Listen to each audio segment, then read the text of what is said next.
ധന്യനായ ക്രിസ്തുയേശുവിൻ്റെ നിസ്തുല്യമായ നാമത്തിൽ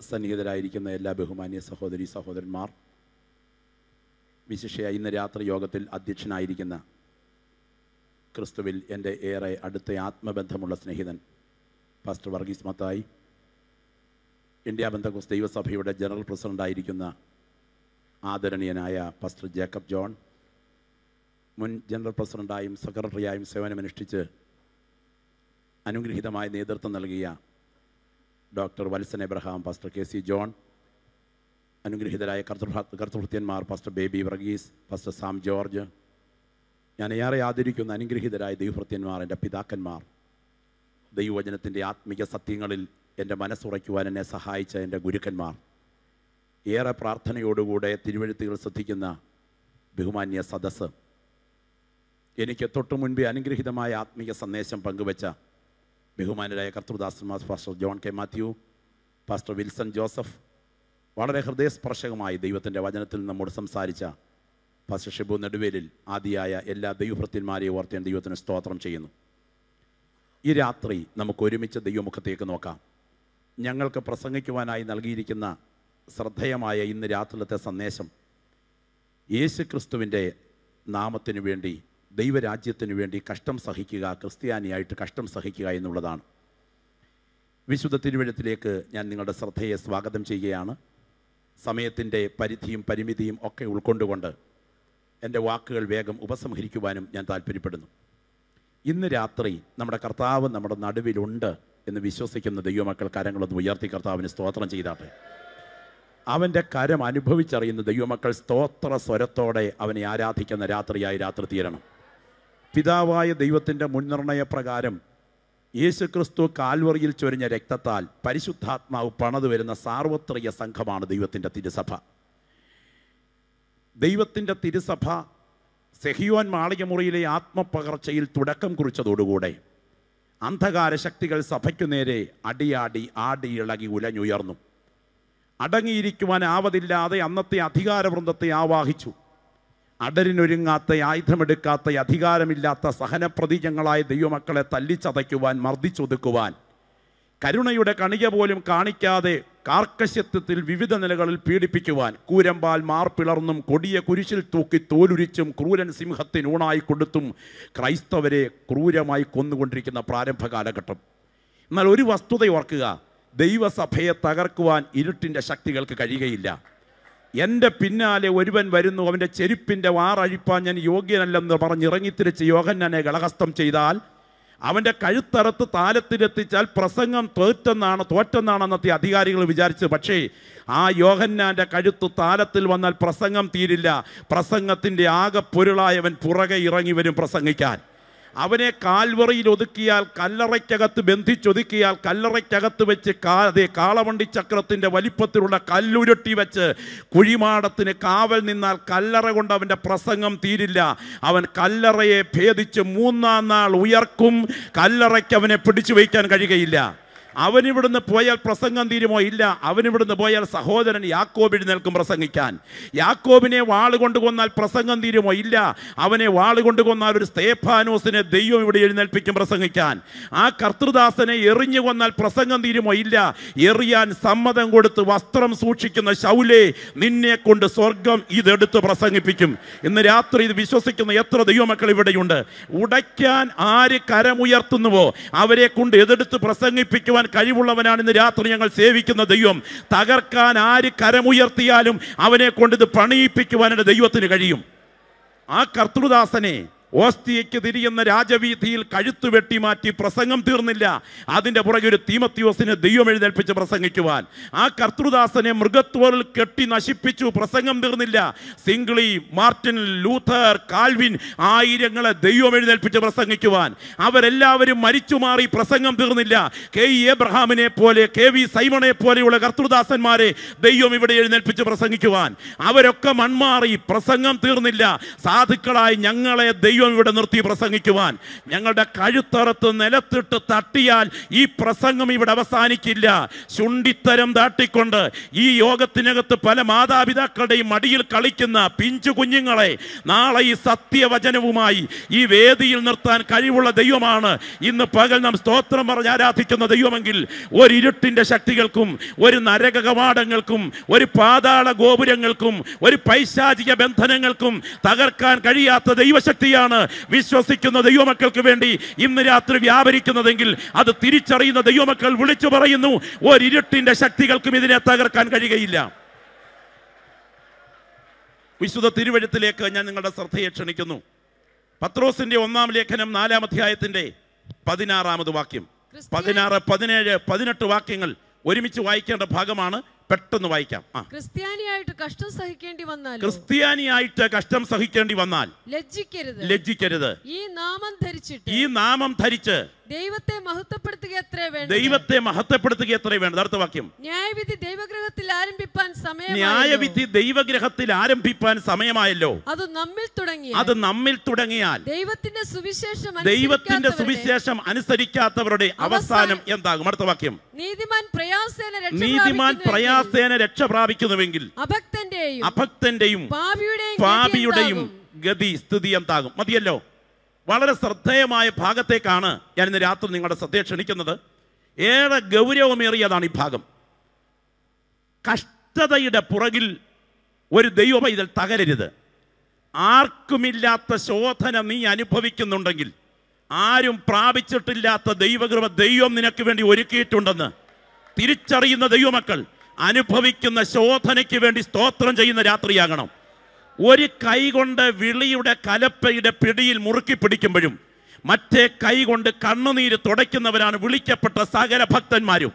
ഒരിക്കൽ കൂടെ ഞാൻ വിളിച്ചു പറയാം, അനുഭവിക്കുന്ന ദൈവമക്കൾ ഇതിനകത്തുണ്ടല്ലോ. ഒരു കൈ കൊണ്ട് വിളിയുടെ കലപ്പയുടെ പിടിയിൽ മുറുക്കി പിടിക്കുമ്പോഴും മറ്റേ കൈ കൊണ്ട് കണ്ണുനീര് തുടയ്ക്കുന്നവരാണ് വിളിക്കപ്പെട്ട സകല ഭക്തന്മാരും. എന്നാൽ വിളിച്ചവൻ ദൈവമാണെങ്കിൽ, ഇസഹാക്കിന്റെ അന്ധതയുടെ പുറകിൽ ഒരു കരം ചലിച്ചെങ്കിൽ, എസ്തേറിന്റെ അനാഥത്വത്തിന്റെ പുറകിൽ ഒരു കരം ചലിച്ചെങ്കിൽ, രൂത്തിന്റെ ശോധനയുടെ പുറകിൽ ഒരു കരം ചലിച്ചെങ്കിൽ, നവോമിയുടെ കയ്പിന്റെ പുറകിൽ ഒരു കരം ചലിച്ചെങ്കിൽ, നിന്റെ കഷ്ടതയുടെ പുറകിലും ഇന്ന് രാത്രി നീ അറിയാത്ത ഒരു കരം ചലിക്കുന്നുണ്ട്. ഒടുവിലത്തെ അധ്യായത്തിൽ അത് നന്മയാക്കാൻ കഴിവുള്ള ആ കരം ഇന്ന് രാത്രി നിനക്ക് വേണ്ടി ചലിച്ചുകൊണ്ടിരിക്കുന്നു. വളരെ ശ്രദ്ധിക്കണമേ. നിത്യതയിലെത്തുന്ന തേജസ്സിന്റെ പുത്രന്മാരുടെ മുൻപിൽ പിതാവായ ദൈവം ഒരു ചോദ്യം ചോദിക്കുന്നിരിക്കട്ടെ. നിത്യതയിലെത്തിയിരിക്കുന്ന തേജസ്സിന്റെ പുത്രന്മാരെ, നിങ്ങളിൽ കഷ്ടത അനുഭവിക്കാതെ ഇവിടെ എത്തിയവരാരുണ്ട്? എഴുന്നേറ്റ് നിൽക്കാമെന്ന് പറഞ്ഞാൽ എഴുന്നേറ്റ് നിൽക്കാൻ ആരും ഉണ്ടായിരിക്കയില്ല. C.H. സ്പർജൻ പറഞ്ഞത്, നിങ്ങളിൽ ഏറ്റവും കൂടുതൽ കഷ്ടത സഹിച്ചവരാര് എന്ന് ചോദിച്ചാൽ എഴുന്നേൽക്കാൻ ഒരുവനെ കാണൂ, കഷ്ടങ്ങളാൽ തികഞ്ഞ നമ്മുടെ കർത്താവ് തന്നെ. ഇന്ന് രാത്രി ഒരു കാര്യം ഓർക്കുക. വേദപുസ്തകത്തിന്റെ പേജുകളിൽ ഭക്തന്റെ കഷ്ടതകൾ അതുല്യമായി വിശദീകരിച്ചിട്ടുണ്ട്. അത് തകർച്ചയുടെ വഴിയല്ല, അത് നിത്യ തേജസ്സിന് വേണ്ടിയുള്ള ഒരുക്കമാണ്. വിശുദ്ധ തിരുവെഴുത്ത് ഇങ്ങനൊരു വേദഭാഗം പറയുന്നു, നീതിമാന്റെ പ്രവർത്തിക്ക് തക്കവണ്ണം ദുഷ്ടൻ അനുഭവിക്കുന്നു, ദുഷ്ടന്റെ പ്രവർത്തിക്ക് തക്കവണ്ണം നീതിമാൻ അനുഭവിക്കുന്നു. ഇത് ഒരു മായയാണ്. നീതിമാന് കിട്ടേണ്ട പ്രതിഫലം ദുഷ്ടന് കിട്ടുന്നു, ദുഷ്ടന് കിട്ടേണ്ട പ്രതിഫലം നീതിമാന് കിട്ടുന്നു. എന്നാൽ തിരുവെഴുത്ത് പറയുന്നു, നീതിമാന് പ്രതിഫലമുണ്ട് നിശ്ചയം, ഭൂമിയിൽ ന്യായം വിധിക്കുന്ന ഒരു ദൈവമുണ്ട് നിശ്ചയമെന്ന് മനുഷ്യർ പറയും. എൻ്റെ പ്രിയപ്പെട്ടവരെ, വേദപുസ്തകത്തിലെ ആദ്യത്തെ ഭക്തനെയും ആദ്യത്തെ ദുഷ്ടനെയും നിങ്ങൾ ഒരു മിനിറ്റ് ഒന്ന് താരതമ്യപ്പെടുത്തൂ. നീതിമാന് ദുഷ്ടന്റെ പ്രവർത്തിക്ക് തക്കവണ്ണം കിട്ടുന്നില്ലേ? ദുഷ്ടന് നീതിമാന്റെ പ്രവർത്തിക്ക് തക്കവണ്ണം കിട്ടുന്നില്ലേ? എന്ന് പറഞ്ഞാൽ നീതിമാന്റെ ജീവിതം ഇവിടെ വെച്ച് മാത്രമാണ് വിലയിരുത്തപ്പെടുന്നതെങ്കിൽ അത് കനത്ത പരാജയമല്ലേ? നിങ്ങൾ ഈ രാത്രി ഓർക്ക്, സ്വന്തം സഹോദരനെ കാരണം കൂടാതെ കൊന്ന, സ്വന്തം സഹോദരന്റെ രക്തപ്പഴി കയ്യിൽ കിട്ടിയ കൊടും നീചനായ സാക്ഷാൽ ചെകുത്താന്റെ സന്തതിയായ കായീൻ, എന്നാൽ ഭക്തനായ ഹാബേൽ. നിങ്ങളിന്ന് രാത്രി ഒന്ന് ശ്രദ്ധിച്ചു നോക്കൂ. ഈ കായീൻ എന്ത് ദോഷമാണ് ജീവിതത്തിൽ അനുഭവിച്ചത്? അവന്റെ നന്മയ്ക്ക് വേണ്ടി ദൈവം ഒരു സംരക്ഷണത്തിന്റെ അടയാളം വെച്ചില്ലേ? അവന്റെ മക്കൾ ആരും മുക്കണ്ണനോ മുച്ചിറിയനോ വണ്ടനോ അടകോടനോ ഒന്നും ആയില്ലല്ലോ. അവന്റെ മകൻ ഒരു പട്ടണമല്ലേ പണിതത്? ഒരു കൊട്ടാരം പണിതെന്നല്ലോ, അമ്പര ചുംബിയായ ഒരു മണിമേട പണിതെന്നല്ലോ, ഒരു പട്ടണമല്ലേ പണിതത്. അതിന് കൊടുത്ത പേര് യഹോവ നിസി എന്നും എബനേസർ എന്നൊന്നും അല്ലല്ലോ, അവന്റെ മകന്റെ പേരല്ലേ കൊടുത്തത്. അവന്റെ മക്കളൊക്കെ ധനാഢ്യരും കുബേരരും ശാസ്ത്രജ്ഞന്മാരും പണ്ഡിതന്മാരും ഖനിയുടെ ഓണേഴ്സുമായി മാറിയില്ലേ. എന്നാൽ ആ കാലഘട്ടത്തിൽ കർത്താവിന് വേണ്ടി നിലകൊണ്ട ഭക്തനായ ഹാബേലിനെ നോക്ക്. ഒരു കുടുംബജീവിതം സ്വപ്നം കാണാൻ ഉള്ള ഭാഗ്യം കിട്ടിയോ? എന്തിന്?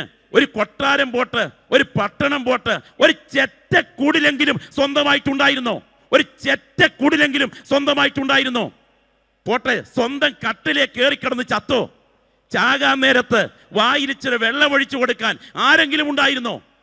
പ്രിയപ്പെട്ടവരെ, സ്വന്തം രക്തം കൊണ്ട് സ്വന്തം സാക്ഷ്യം മുദ്ര വെച്ച് ആ ദൈവഭൃത്യൻ നിത്യതയുടെ തീരത്തേക്ക് പറന്നു കയറിയപ്പോൾ ജയാളിയായി സ്വർഗപർദീസയിൽ ആദ്യമെത്തിയ വിശുദ്ധനെ സ്വീകരിക്കാൻ സ്വർഗത്തിന്റെ വെള്ളിച്ചിറകുകൾ ധരിച്ച മാലാഖമാർ അകമ്പടി സേവിച്ചപ്പോൾ ഈ രാത്രിയോർക്ക് ഈ ലോകത്തിന്റെ കാഴ്ചയിൽ ഒരു ഭക്തന്റെ കഷ്ടത ഒരു കനത്ത പരാജയമല്ലേ?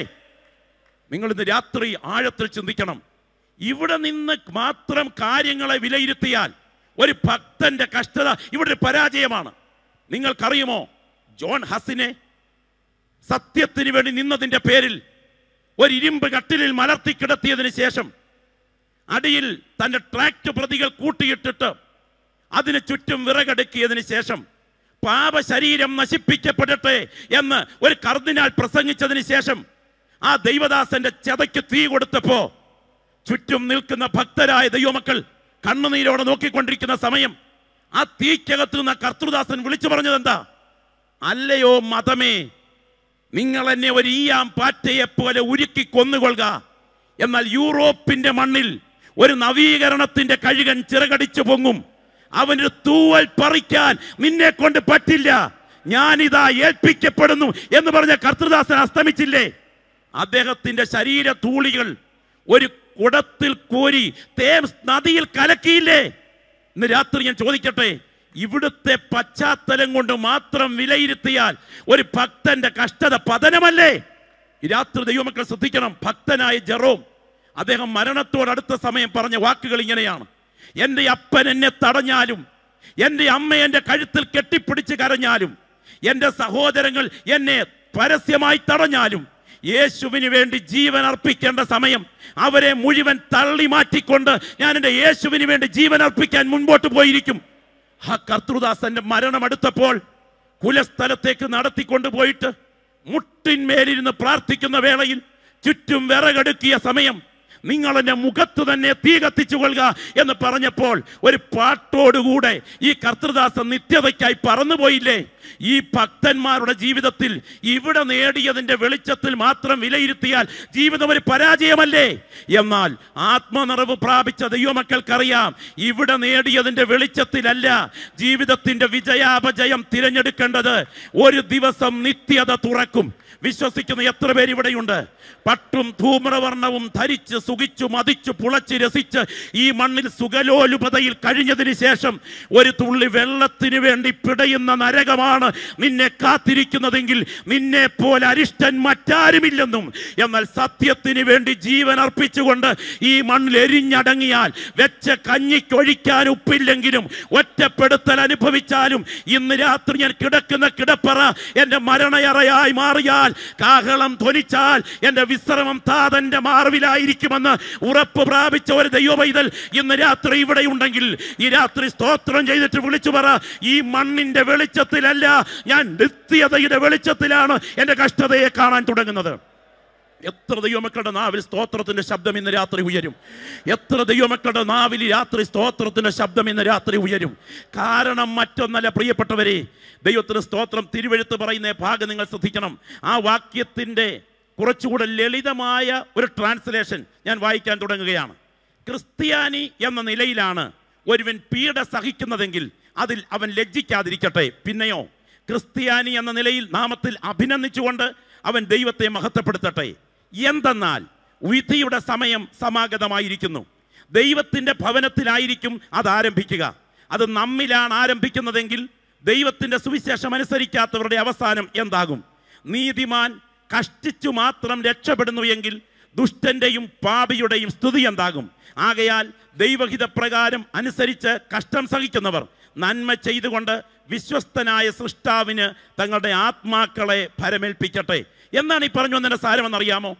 ഭക്തന്മാരുടെ തെറ്റിന് ശിക്ഷ കൊടുക്കാതെ അടങ്ങിയിരിക്കാത്ത ഒരു ദൈവമാണ് നാം സേവിക്കുന്ന ദൈവമെങ്കിൽ, ദുഷ്ടന്റെ തെറ്റിന് ശിക്ഷ കൊടുക്കാതിരിക്കുമോ? ഒരിക്കലുമില്ല. ഈ രാത്രി കൃപ ലഭിച്ച ദൈവമക്കളെ, സെക്ഷൻ ക്ലാസ്സിൽ കേസ് കൊടുത്ത് തോറ്റാൽ ഡിസ്ട്രിക്ട് കോർട്ടിൽ അപ്പീൽ പോകാം. ഡിസ്ട്രിക്ട് കോർട്ടിൽ കേസ് കൊടുത്ത് തോറ്റാൽ ഹൈക്കോർട്ടിൽ അപ്പീൽ പോകാം. ഹൈക്കോർട്ടിൽ കേസ് കൊടുത്ത് തോറ്റാൽ സുപ്രീം കോർട്ടിൽ അപ്പീൽ പോകാം. സുപ്രീം കോർട്ടിൽ കേസ് കൊടുത്ത് തോറ്റാൽ പ്രസിഡന്റിന്റെ അടുക്കൽ ദയാഹർജി കൊടുക്കാം. അവിടെയും തള്ളിയാൽ പിന്നെ ഗതികേടാ കേട്ടോ. സെക്ഷൻ ക്ലാസ്സിൽ കേസ് കൊടുത്ത് തോറ്റു, ഡിസ്ട്രിക്ട് കോർട്ടിൽ അപ്പീൽ പോയി, ഡിസ്ട്രിക്ട് കോർട്ടിൽ കേസ് കൊടുത്ത് തോറ്റു, ഹൈക്കോർട്ടിൽ അപ്പീൽ പോയി, ഹൈക്കോർട്ടിൽ കേസ് കൊടുത്ത് തോറ്റു, സുപ്രീം കോർട്ടിൽ അപ്പീൽ പോയി, സുപ്രീം കോർട്ടിലും വിധി തള്ളി, പിന്നെ ദയാഹർജി കൊടുത്തു. എൻ്റെ പൊന്നെ യമാനെ, എന്നെ രക്ഷപ്പെടുത്തണേ, ഭാര്യയും പിള്ളേരും ഒക്കെ ഉണ്ടെന്ന് പറഞ്ഞ് കരഞ്ഞ് നിലവിളിച്ചൊരു അപേക്ഷയൊക്കെ അവിടെ ചെന്നാൽ ഒരു പക്ഷേ പരിഗണിച്ചൊന്നു വരും. ഞാൻ പറയട്ടെ, അതും അങ്ങ് അവഗണിച്ചാൽ എന്തായിരിക്കും ഗതി? പിന്നെ ഗതികേട് തന്നെയാണ്. മേമനെ തൂക്കിലിടാൻ കൊണ്ടുപോയ രംഗവും രാവിലെ ഇറക്കി കുളിപ്പിച്ച് ഭക്ഷണം കൊടുത്തതൊക്കെ നമുക്കറിയില്ലേ? എന്നാൽ ഈ രാത്രി ഞാൻ ഓർപ്പിക്കട്ടെ, എല്ലാ പരിപാടിയും കഴിഞ്ഞ് പ്രസിഡന്റ് ദയാഹർജിയും തള്ളി ഈ കക്ഷി സെല്ലിൽ അവസാനത്തെ മണിക്കൂറെണ്ണി കഴിയുമ്പോൾ, രാവിലെ പോലീസുകാർ സെല്ല് തുറന്ന് ചെല്ലുമ്പോൾ കക്ഷി ചത്ത് കിടക്കുകയാണെങ്കിൽ എങ്ങനായിരിക്കും വിധിയുടെ സ്വഭാവം? വിധി നടപ്പിലാക്കും മുൻപ് ഇവിടെ ഒരു പ്രതി സ്വാഭാവികമായി മരിച്ചാൽ ഇവിടുത്തെ വിധി നിയമപരമായി അസാധുവാകും. എന്നാൽ ഇവിടെ ഏത് പ്രതി എൻ്റെ ദൈവത്തിൻ്റെ ന്യായവിധി ഇവിടെ കോടതിക്ക് മുൻപ് മരിച്ചാലും, കിണറ്റിച്ചാടി ചത്താലും, റെയിൽവേ ട്രാക്ക് തലവെച്ച് ചത്താലും, കെട്ടിത്തൂങ്ങിച്ചത്താലും, ചാകുന്നത് കൊണ്ട് കഥ മാറ്റിവെക്കാതെ ചത്ത് കിടക്കുന്നവനെ ഉയർത്തെഴുന്നേൽപ്പിച്ചു കൊണ്ടുവന്ന് കണക്ക് തീർക്കാതെ അടങ്ങിയിരിക്കാത്ത ഒരു ജഡ്ജി ഉണ്ടെങ്കിൽ അതിന്ന് രാത്രി നാം സ്തോത്രം പറഞ്ഞ് ആരാധിക്കുന്ന നമ്മുടെ ദൈവമാണെന്ന് വിശ്വസിക്കുന്ന ദൈവമക്കൾ വിളിച്ചു പറയുന്നു. തൻ്റെ വിശുദ്ധന്മാരുടെ തെറ്റിന് അവൻ ശിക്ഷ കൊടുക്കാതിരിക്കയില്ലെങ്കിൽ നീതിമാനെ, നിനക്കെതിരെ കരമുയർത്തുന്നതിന്മേൽ ദൈവത്തിന്റെ കരം ചലിക്കാതിരിക്കുമോ? ഇത് വിശ്വസിക്കുന്ന എത്ര ദൈവമക്കൾ ഇന്ന് രാത്രി ഇവിടെയുണ്ട്? ഇത് വിശ്വസിക്കുന്ന എത്ര ദൈവമക്കൾ ഇന്ന് രാത്രി ഇവിടെയുണ്ട്? ഞാൻ ഈ രാത്രി ഈ വചനം പറഞ്ഞുകൊണ്ടിരിക്കുമ്പോൾ പറയട്ടെ, ഇതിന് നടുവിൽ നിന്റെ വിശുദ്ധിക്ക് മുൻപിൽ എൻ്റെ ദൈവം ഇത്ര കർക്കശക്കാരനാണെങ്കിൽ, എൻ്റെ തെറ്റിന് മുൻപിൽ ശിക്ഷിക്കുന്ന എൻ്റെ ദൈവം ഈ ലോകത്തിൽ വിശുദ്ധന്മാർക്കെതിരെ കരമുയർത്തുന്ന ഭക്തന്മാരുടെ രക്തം കൊഴുക്കുന്നവർക്ക് വേണ്ടി ശിക്ഷ കൊടുക്കാതിരിക്കുമോ? ഒരിക്കലും ശിക്ഷ കൊടുക്കാതിരിക്കില്ല. ഞാൻ ഇന്ന് രാത്രി പറയട്ടെ, നാം സേവിക്കുന്ന ദൈവം ആരാ? സ്വർഗത്തിൻ്റെ ഒരു കോണിൽ ചാരുകസേരയിൽ ചാരിക്കിടന്ന് വായിൽ താമ്പൂല മിശ്രിതവും കൊണ്ട് കട്ടിക്കണ്ണാടിയും വെച്ച് ഉറങ്ങുന്ന അപ്പൂപ്പനെയല്ല ഇന്ന് രാത്രി നാം ഇവിടുന്ന് സ്തോത്രം പറഞ്ഞ് ആരാധിക്കുന്നത്. ഓരോ തെറ്റിനും ശിക്ഷ കൊടുക്കാൻ തക്കവണ്ണം വിധി കോടതിയിൽ ജഡ്ജിയായിരിക്കുന്ന ഒരപ്പച്ചൻ്റെ മുൻപിലാണ് ഇന്ന് രാത്രി നാം സ്തോത്രം പറഞ്ഞ് ആരാധിക്കുന്നതെങ്കിൽ, ഞാൻ ഇന്ന് രാത്രി ഇവിടെ ഇരിക്കുന്ന ദൈവമക്കളോട് ചോദിക്കട്ടെ, അപ്പച്ചന് കണ്ണ് കാണാതിരിക്കുമ്പോൾ ചേട്ടൻ്റെ വസ്ത്രം എടുത്ത് ധരിച്ചുകൊണ്ട് അനിയൻ ചേട്ടനാക്കി നടത്തിയ നാടകത്തിനകത്ത് അധികാരത്തിന് വേണ്ടി അല്ലെങ്കിൽ സ്ഥാനത്തിന് വേണ്ടി ആ ജ്യേഷ്ഠാവകാശത്തിന് വേണ്ടി നടത്തിയ കുതന്ത്രങ്ങൾ യാക്കോബ് ഒരുക്കിയപ്പോൾ അനിയൻ ചേട്ടനായി മാറിയാൽ ചേട്ടത്തി അനിയത്തിയായി മാറുമെന്ന് അന്നേരം ഓർത്തില്ല. ഒരു കാര്യം കൃപ ലഭിച്ച ദൈവമക്കൾ ഓർക്കണം, അനിയൻ ചേട്ടനായാൽ ചേട്ടത്തി അനിയത്തിയാകുന്ന ദിവസങ്ങൾ മുൻപിലുണ്ട്. എൻ്റെ ദൈവത്തിൻ്റെ കരം സമയത്തുയർന്നു കഴിഞ്ഞാൽ ആ കരത്തെ തടയാൻ ഒരു ശക്തിക്കും കഴിയുകയില്ലെങ്കിൽ അവന്റെ കരം ഇന്ന് രാത്രിയും സഭയുടെ പുറകിൽ ചലിക്കുന്നുണ്ട് എന്ന് വിശ്വസിക്കുന്ന ദൈവമക്കൾ ഈ രാത്രി ഇരുന്ന് സ്തോത്രം ചെയ്യുന്ന രാത്രിയാകട്ടെ. സ്വന്തം അപ്പനെതിരെ നേതൃത്വത്തിൽ പദ്ധതികൾ തയ്യാറാക്കി സകല കുതന്ത്രങ്ങളും ഒരുക്കിയ ദൈവത്തിന് സ്തോത്രം. അബ്ശാലോം ഓടിച്ചു പോകുന്ന സമയം കരിവേലകത്തിന്റെ കീഴിൽ വെച്ച് അവന്റെ തലമുടി കരിവേലകത്തിൽ തൂങ്ങി താഴേക്ക് കിടക്കുമ്പോൾ 10 ബാല്യക്കാർ ഒരുമിച്ച് ചേർന്ന് അവനെ അടിച്ചു കൊന്ന രംഗം ദൈവത്തിന്റെ വചനത്തിലില്ലേ? കൊടുത്താൽ കൊല്ലത്തും കിട്ടും, ഗോതമ്പ് വിതച്ചാൽ ഏവം തിരിച്ചു കൊയ്യില്ല, എൻ്റെ ദൈവത്തിന്റെ കരം സമയത്ത് ചലിച്ചുകൊള്ളും. രാത്രി രാത്രി കൃപ ലഭിച്ച ദൈവമക്കളെ, അകത്ത് പാട്ടുപാടാൻ കയറി വന്ന ദൈവത്തിന്റെ ദാസൻ ദാവീദിനെ ചുവരോട് ചേർത്ത് വെച്ച് കുത്താൻ ശൗൽ കുന്തം ചാണ്ടിയില്ലേ? ആ കുന്തത്തിന്റെ മുകളിൽ ദൈവം വെച്ച ടൈം അനുസരിച്ച് ഇതാ ഗിൽബോവ പർവ്വതത്തിൽ ആ കുന്തത്തിൽ വീണവൻ അസ്തമിക്കുമ്പോൾ അവിടെ കൊണ്ട് വിധി തീരുന്നില്ല കേട്ടോ. നിങ്ങൾ സ്തോത്രം പറഞ്ഞാലും ഇല്ലെങ്കിലും ഒരു കാര്യം ഞാൻ വിളിച്ചു പറയാം. അവന്റെ ജഡമെടുത്ത് അത് ക്ഷേത്രത്തിന്റെ ചുവരിൽ തൂക്കുന്നത് വരെ ആ ശിക്ഷാക്രമം തുടർന്നെങ്കിൽ ഒരു ഭക്തന്റെ ശരീരത്തെ ഭിത്തിയോട് ചേർത്ത് കുത്താൻ പ്ലാൻ ചെയ്തവനെ തിരിച്ച് ഒരു ഭിത്തിയിൽ തൂക്കത്തക്ക വിധം എന്റെ ദൈവത്തിന്റെ കരം ചലിച്ചില്ലേ? ദൈവത്തിന് സ്തോത്രം, ഹല്ലേലൂയ, ദൈവത്തിന് സ്തോത്രം. അബീമേലെക്ക് യെരുബ്ബാലിന്റെ 70 മക്കളെ ഒരു കല്ലിൽ വെച്ചല്ലേ കൊന്നത്? നിങ്ങൾ ശ്രദ്ധിക്കണം, ഒരു കല്ലിൽ വെച്ചല്ലേ കൊന്നത്. കൊല്ലാൻ ഉപയോഗിച്ച ഉപകരണം എന്താ? കല്ലും വാളുമല്ലേ കൊല്ലാൻ ഉപയോഗിച്ചത്. എന്നാൽ ഈ അബീമേലെക്ക് ഒരു ചുവരിനോട് ചേർന്ന് യുദ്ധം ചെയ്യുമ്പോൾ ഒരു സ്ത്രീ ഒരു കുഴവതയെ തിരികല്ലിന്റെ പിള്ളയെടുത്ത് അവന്റെ തലയിലേക്ക് ഇട്ടു. ആ തല തകർന്നപ്പോൾ അവന്റെ അഹങ്കാരം ശമിച്ചില്ല. അവൻ മുൻപിൽ നിന്ന് ബാല്യക്കാരോട് എന്താ പറഞ്ഞേ? വാൾ ഊരി എന്നെ കൊല്ലുക. എന്താ വാൾ ഉപയോഗിച്ചു മരണത്തിന്? കല്ലും വാളും തിരിച്ച് കറങ്ങുമെന്ന് അന്നേരം ഓർത്തില്ലെങ്കിലും എൻ്റെ ദൈവത്തിന്റെ കരം കാര്യത്തിന്മേൽ ചലിച്ചില്ലേ? സ്തോത്രം പറയാൻ എത്ര ദൈവമക്കളുടെ നാവുകൾ ഈ രാത്രി ചലിക്കും? നീതിയോടെ വിധിക്കുന്ന ഒരുവന്റെ കരം ഇതിന്റെ പുറകിലുണ്ടെന്ന് വിശ്വസിക്കുന്ന ദൈവവൈതലേ, ഇവിടുന്ന് ദൈവത്തെ ആരാധിക്കുമ്പോൾ നീ കണ്ണുകൾ ഉയർത്തി കാണുക. എൻ്റെ ദൈവം അന്ധനല്ല, അവൻ ദൈവഗ്രഹത്തിൽ തന്നെ ന്യായവിധിക്കായി എഴുന്നേൽക്കുന്നവനാണ്. ആ കരത്തെ തടയാൻ ഒരു ശക്തിക്കും കഴിയില്ല.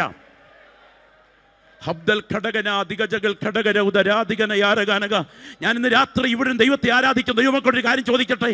ദൈവത്തിന്റെ ദാസൻ ഭക്തനായി കാവൽപുരമുറ്റത്തിരിക്കുന്ന മൊർദെഖായിയെ തൂക്കാൻ 50 മുഴം ഉയരമുള്ള കഴുകുമരം ഹാമാൻ തയ്യാറാക്കിയില്ലേ? ഹാമാനെ, എന്തിനാ ഈ 50 മുഴം ഉയരം? 10 മുഴം പോരേടോ ഈ മനുഷ്യനെ തൂക്കാൻ? ഇല്ല, ഈ സമതലത്തിൽ ഇവന്റെ കൊലക്കയർ ഉയരുമ്പോൾ നാട്ടുകാർ മുഴുവൻ ഇത് കാണണം എന്നായിരുന്നു പ്ലാൻ. ഇന്ന് രാത്രി കൃപ ലഭിച്ച ദൈവമക്കളുടെ നടുവിൽ ഞാനൊരു വസ്തുത വിളിച്ചു പറയാം. അടുത്ത ദിവസം ഒരു രാജരഥം ആ വീഥിയെ പൊടിപാറി ചുരുണ്ടു നീങ്ങുന്നു. ആളുകൾ മുഴുവൻ 2 വശത്തും രംഗം കാത്തു നിൽക്കുന്നു.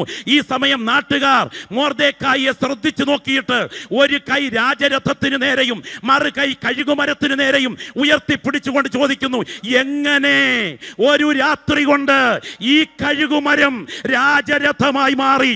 ഈ രാത്രി കുറിച്ചു വെച്ചുകൊള്ളുക. വിശ്വസ്തയോടെ നീ ദൈവത്തെ സേവിച്ചാൽ ന്യായവിധി ദൈവഗ്രഹത്തിൽ ആരംഭിക്കാൻ സമയമായി. ദൈവസഭയ്ക്കകത്ത് അവൻ കണക്ക് തീർക്കുന്ന ദൈവമാണ്.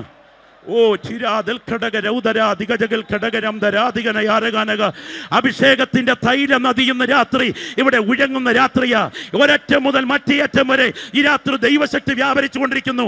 ന്യായവിധി ദൈവഗ്രഹത്തിൽ ആരംഭിക്കാൻ സമയമായി. പ്രാർത്ഥിക്കുന്ന ദൈവമൈതലേ, ഈ രാത്രി നീ കടന്നു പോകുന്ന ശോധനകൾ, നിനക്ക് സഹിക്കാൻ കഴിയാത്ത വേദനകൾ, നീ അനുഭവിക്കുന്ന ഒറ്റപ്പെടുത്തലുകൾ, എന്നാൽ നിന്റെ ദൈവം എഴുന്നേറ്റാൽ ആ കരത്തെ തടയാൻ ഒരു ശക്തിക്കും കഴിയുകയില്ലെന്ന് തിരിച്ചറിയുന്ന ദൈവമക്കൾ ഇവിടെ ഇരുന്ന് വിളിച്ചു പറ, ഞാൻ അനുഭവിക്കുന്ന കഷ്ടതയുടെ പുറകിൽ ഒരു കരം ചലിക്കുന്നുണ്ട്. ഇതെന്നെ തകർക്കാനല്ല, ഇതെന്നെ ജയത്തോടെ നിർത്തുന്ന കരമാണ്.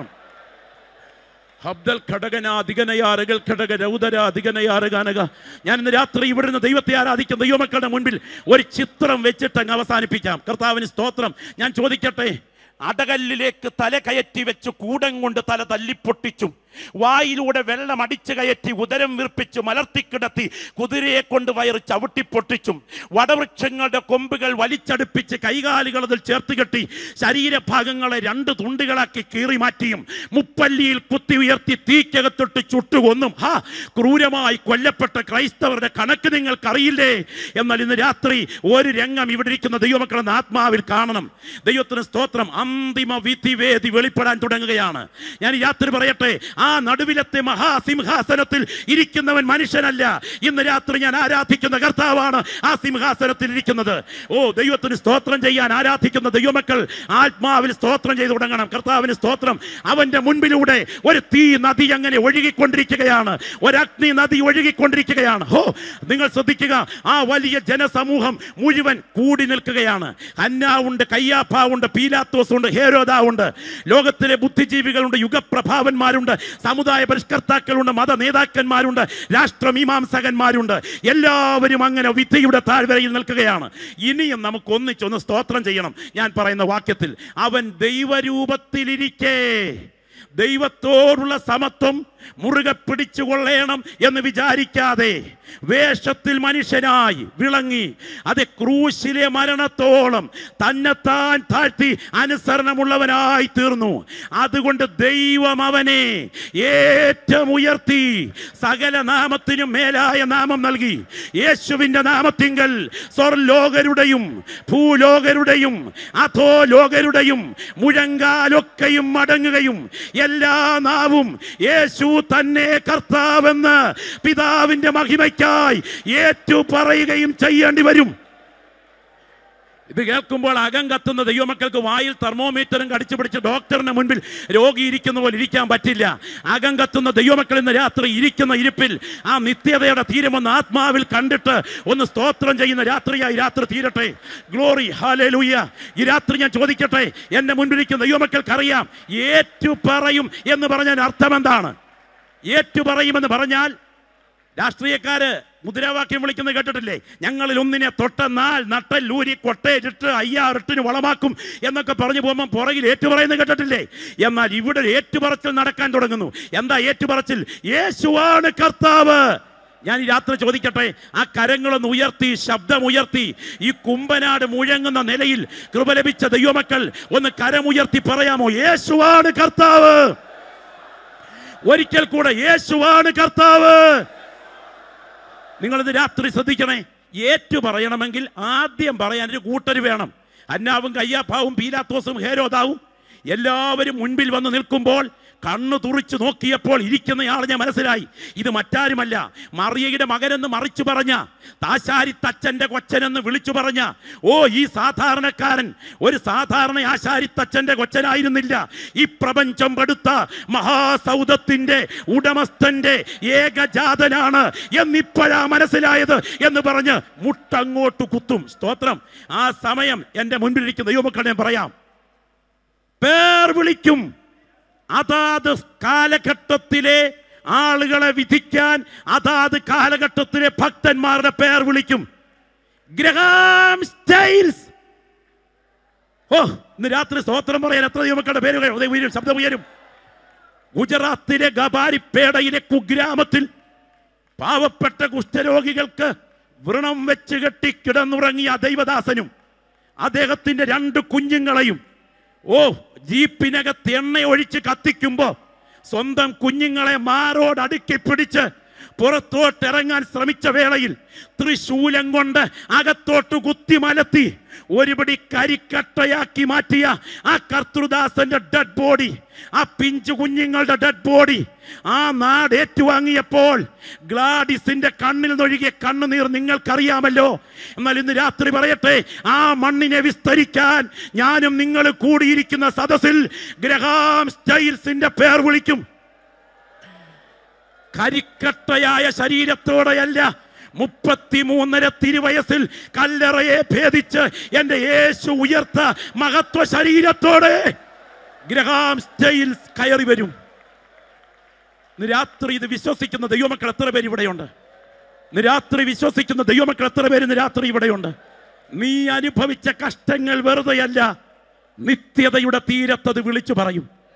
ഒരു ഭക്തനായ കർത്തൃദാസൻ വേർപെട്ട സത്യങ്ങളിലേക്ക് ഇറങ്ങി തിരിച്ച് ആരാധനയ്ക്ക് വേണ്ടി പോയി എന്ന കാരണത്താൽ പ്രബലമായ സമുദായ പശ്ചാത്തലത്തിൽ നിന്നും അദ്ദേഹത്തിന്റെ അടുക്കലേക്ക് പോകരുതെന്ന് പറഞ്ഞ് ദേശനിവാസികളുടെ ആളുകളെ വിലക്കി. അങ്ങനെ ഇരിക്കെ ഒരു ശനിയാഴ്ച വൈകിട്ട് പകൽ സ്വന്തം കുഞ്ഞു മരിച്ചു. ആ കുഞ്ഞിന്റെ ഡെഡ് ബോഡി അടക്കാൻ കഴിയാതെ ഹൃദയം തകർന്നവരായി കരയുമ്പോൾ നാട്ടുകാർ കവലയിൽ കാവൽ നിൽക്കുകയാണ്, ഒരാളെയും കടത്തിവിടാതെ. അന്ന് വൈകിട്ട് ഈ ദൈവദാസര കുഞ്ഞിനെ ആ വീടിന്റെ മുൻപിൽ കുഴിയിൽ അടക്കി. രാത്രി കിടന്നുറങ്ങിയിട്ട് രാവിലെ ആരാധനയ്ക്ക് പോകുവാൻ ഞായറാഴ്ച വേദപുസ്തകവും കക്ഷത്തിൽ വെച്ച് ഇറങ്ങിച്ചെല്ലുമ്പോൾ ഒരു പൊതിക്കെട്ട്, ഒരു തുണിക്കെട്ട് കയ്യാലയിൽ നിന്ന് താഴേക്ക് വീണു. നോക്കിയപ്പോൾ തലേ രാത്രിയിൽ തൻ്റെ കുഞ്ഞിനെ അടക്കിയ കുഴി ശത്രുക്കൾ മാന്തിയിട്ട് വിശ്വാസത്തിന് വേണ്ടി ഇറങ്ങി തിരിച്ചതിൻ്റെ പേരിൽ ആ ഡെഡ് ബോഡി കയ്യാലപ്പുറത്ത് വെച്ചിരിക്കുകയാ. ഞാൻ ഇന്ന് രാത്രി പറയട്ടെ, ഇവിടെ ഇരിക്കുന്ന അനേക ദൈവമക്കൾക്ക് കണ്ണുനീരിൽ കുതിർന്ന സാക്ഷ്യങ്ങളുണ്ട്. അവർ മുഴുവൻ നിത്യതയുടെ തീരത്ത് പ്രതിഫലത്തിനായി എഴുന്നേറ്റ് വരുന്ന സമയം. ഇന്ന് രാത്രി ഞാൻ പറയട്ടെ, ആ പ്രത്യേക സമയം ഞാനും ആദരണീയനായ ഡോക്ടർ കെ സിയോൺ അവர்களுം തമ്മിൽ കാണാനൊരവസരം കിട്ടിയെന്നിരിക്കട്ടെ. കിട്ടിയാൽ ഞങ്ങൾക്ക് തമ്മിൽ പറയാനുള്ളത് നാട്ടുകാര്യങ്ങളൊന്നുമായിരിക്കയില്ല. ഞാൻ പറയുന്നു, ഒറ്റ വാക്കായിരിക്കും പറയാനുള്ളത്: കൃപ, കൃപ, കൃപ. എന്നേക്കാൾ പ്രഗത്ഭന്മാർ പലരും ഇവിടെ എത്താതിരുന്നപ്പോൾ എന്നെ ഇവിടെ എത്തിച്ച ദൈവമേ, നിന്റെ കൃപ. ആ കരങ്ങളൊന്ന് ഉയർത്തിപ്പിടിച്ചേ, ആ കരമൊന്ന് ഉയർത്തിപ്പിടിച്ചേ. പ്രത്യാശ അകത്ത് തിളയ്ക്കുന്ന എത്ര ദൈവമക്കൾ ഇവിടെയുണ്ട്. ക്രിസ്ത്യാനിയായി കഷ്ടം സഹിക്കുന്നുവെങ്കിൽ ലജ്ജിക്കരുത്. ലോകത്തിലെ പിന്മാറ്റക്കാരനും അനാത്മീയനും വിശ്വാസ സമൂഹത്തിനകത്തുള്ളവനും ശിക്ഷ കൊടുക്കാൻ മടിക്കാത്ത ദൈവമാണ് നാം സേവിക്കുന്ന ദൈവമെങ്കിൽ നിന്റെ ജീവനെ കർത്താവിൻ്റെ കരങ്ങളിൽ കൈമാറുക. പ്രതിഫലത്തിനായി ആ കരം ഉയരുന്ന ദിവസം വരുന്നു. ആ കരം ഉയർത്തിപ്പിടിച്ചുകൊണ്ട് ഒരു മിനിറ്റ് ദൈവം എഴുന്നേൽക്കാമോ? ഒരു മിനിറ്റ് ദൈവം എഴുന്നേൽക്കാമോ? കർത്താവിന് സ്തോത്രം. ഈ സമയം കർത്താവിൻ്റെ ദാസൻ പാസ്റ്റർ സാം കുഴിക്കാലായുടെ നേതൃത്വത്തിൽ ഒരു നാൾ നശ്വര ലോകം വിട്ടുപിരിയും നാം അതിവേഗം, അങ്ങേ കരയിൽ നിന്ന് നാം നേടിയതെന്തെന്നറിയും എന്ന പാട്ടിൻ്റെ ചരണങ്ങളൊന്ന് ചേർന്ന് പാടാൻ തുടങ്ങുകയാണ്. പ്രത്യാശ നിറഞ്ഞ ദൈവമക്കൾ ഈ രാത്രി കരങ്ങളടിച്ച് ആത്മാവിൽ പാടി കർത്താവിനെ ആരാധിക്കണം. ഒരു വാ പോലും ഇന്ന് രാത്രി ഇവിടെ അടഞ്ഞിരിക്കരുത്. ആ കരങ്ങൾ ദൈവസ്ഥലം ഉയർത്തിപ്പിടിച്ചാട്ട് ഈ ക്ഷണികമായ ആയുസിന്റെ ദിവസങ്ങൾ വേഗം തീരും. ഞാൻ പാട്ടിന് മുൻപ് എൻ്റെ സഹോദരൻ കൊണ്ടൊരു കാര്യം പറയട്ടെ. കഴിഞ്ഞ നൂറ്റാണ്ടിൻ്റെ ഈ സമയം നമ്മളാരും ഇവിടെ ഉണ്ടായിരുന്നില്ല. അടുത്ത നൂറ്റാണ്ടിൻ്റെ ഈ സമയം നമ്മളാരും ഇവിടെ ഉണ്ടായിരിക്കുകയുമില്ല. ഒരിക്കൽ കൂടെ ആവർത്തിക്കാം, കഴിഞ്ഞ നൂറ്റാണ്ടിൻ്റെ ഈ സമയം നമ്മളാരും ഇവിടെ ഉണ്ടായിരുന്നില്ല. അടുത്ത നൂറ്റാണ്ടിൻ്റെ ഈ സമയം നമ്മളാരും ഇവിടെ ഉണ്ടായിരിക്കുകയുമില്ല. വാഹനത്തിൽ യാത്രയ്ക്ക് കയറാൻ ഒരു സമയമുണ്ടെങ്കിൽ വാഹനത്തിൽ നിന്ന് യാത്ര കഴിഞ്ഞ് ഇറങ്ങാനും ഒരു നേരമുണ്ട്. വാടക വീട്ടിൽ പാർപ്പാരംഭിക്കാൻ ഒരു നേരമുണ്ടെങ്കിൽ വാടക വീട് വിടാനും ഒരു നേരമുണ്ട്. അമ്മയുടെ ഉദരം വഴി ഈ മണ്ണിൽ വരാൻ നമുക്കൊരു നേരമുണ്ടെങ്കിൽ ഈ മണ്ണ് വിടാനും നമുക്കൊരു നേരമുണ്ട്. അധിക നാൾ കഴിയാതെ നിത്യതയുടെ തീരത്ത് ഞാനും നിങ്ങളും എത്തും. ആ കരങ്ങളൊന്ന് ഉയർത്തിപ്പിടിച്ചുകൊണ്ട് കർത്താവേ, നിത്യതയാണ് എനിക്ക് വലുത് എന്ന് പ്രത്യാശയോടെ കാണുന്ന ദൈവമക്കൾ ശബ്ദമുയർത്തി ഒന്ന് പ്രാർത്ഥിച്ചു തുടങ്ങിക്കാട്ടെ. ഗ്ലോറി, രാത്രി നിങ്ങളുടെ ഉയർന്ന കരങ്ങളുടെ മേൽ തേജസ്സിന്റെ ദ്രവത്വമില്ലാത്ത കരങ്ങൾ ഇറങ്ങിപ്പിടിക്കുന്ന രാത്രിയാകട്ടെ. ആ കരം ഉയർത്തിക്കൊണ്ട് പറയാം, ആ തീരം എനിക്ക് കൈവിടപ്പെടരുത്. നമുക്ക് ഒന്നിച്ചൊന്ന് ചേർന്ന് പാടാം. ഒരു നാൾ നശ്വര ലോകം വിട്ടുപിരിയും നാം അതിവേഗം. ഒരു നാൾ നശ്വര ലോകം വിട്ടുപിരിയും നാം അതിവേഗം. അങ്ങേ കരയിൽ നിന്നു നാം നേടിയതെന്തെന്നറിയും. അങ്ങേ കരയിൽ നിന്നു നാം നേടിയതെന്തെന്നറിയും.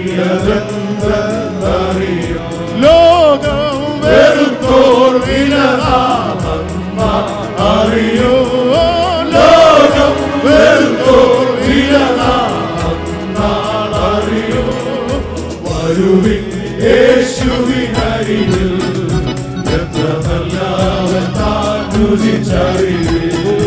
വരുവിൻ യേശുവിനരികിൽ, എത്ര നല്ലവൻ താൻ രുചിച്ചറിവേ.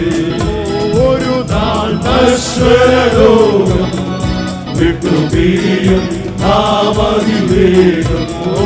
ഒരു നാൾ നശ്വര ലോകം വിട്ടുപിരിയും നാം അതിവേഗം. അങ്ങേ കരയിൽ നിന്നു നാം നേടിയതെന്തെന്നറിയും.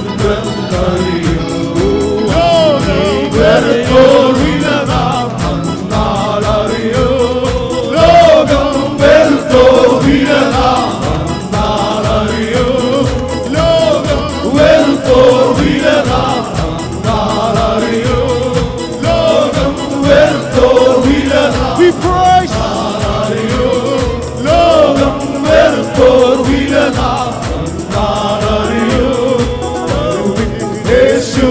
യേശുവിനരികിൽ എത്ര നല്ലവൻ താൻ രുചിച്ചറിവിൽ ഒരുവൻ യേശുവിനരികിൽ എത്ര നല്ലവൻ താൻ രുചിച്ചറിവിൽ ദേവരും വെടിഞ്ഞ അതു യേശുവിനോടു നീ പറഞ്ഞ ദേവരും വെടിഞ്ഞ അതു യേശുവിനോടു നീ പറഞ്ഞ സ്നേഹിതരില്ല കുരിശു പാടുകളെ കരത്ത ഓ സ്നേഹിതരില്ല കുരിശു ഓ നന്നായി നടത്തും വീട്ടിൽ വരെയോ നന്നായി നടത്തും വീട്ടിൽ വരെയോ നന്നായി നടത്തും വീട്ടിൽ വരെയോ യേശുവിനരികിൽ ഓ ഹല്ലേലൂയ യേശുവിനരികിൽ എത്ര നല്ലവൻ താൻ രുചിച്ചറിവിൽ ഒരു നശ്വരലോകം വിട്ടുപിരിയും നാമവിവേകം ഒരു നശ്വരലോകം വിട്ടുപിരിയും നാമവിവേകം അങ്ങേ കരയിൽ വിട്ടു നാം അനന്തം അറിയും അങ്ങേ കരയിൽ വിട്ടു നാം അനന്തം അറിയും ലോകം വെറുത്തോ വിലനാമം അറിയോ ലോകം വെറുത്തോ വിലനാമം അറിയോ ലോകം വെറുത്തോ വിലനാമം അറിയോ ലോകം വെറുത്തോ വിലനാമം അറിയോ വെറുത്തോ വിലനാമം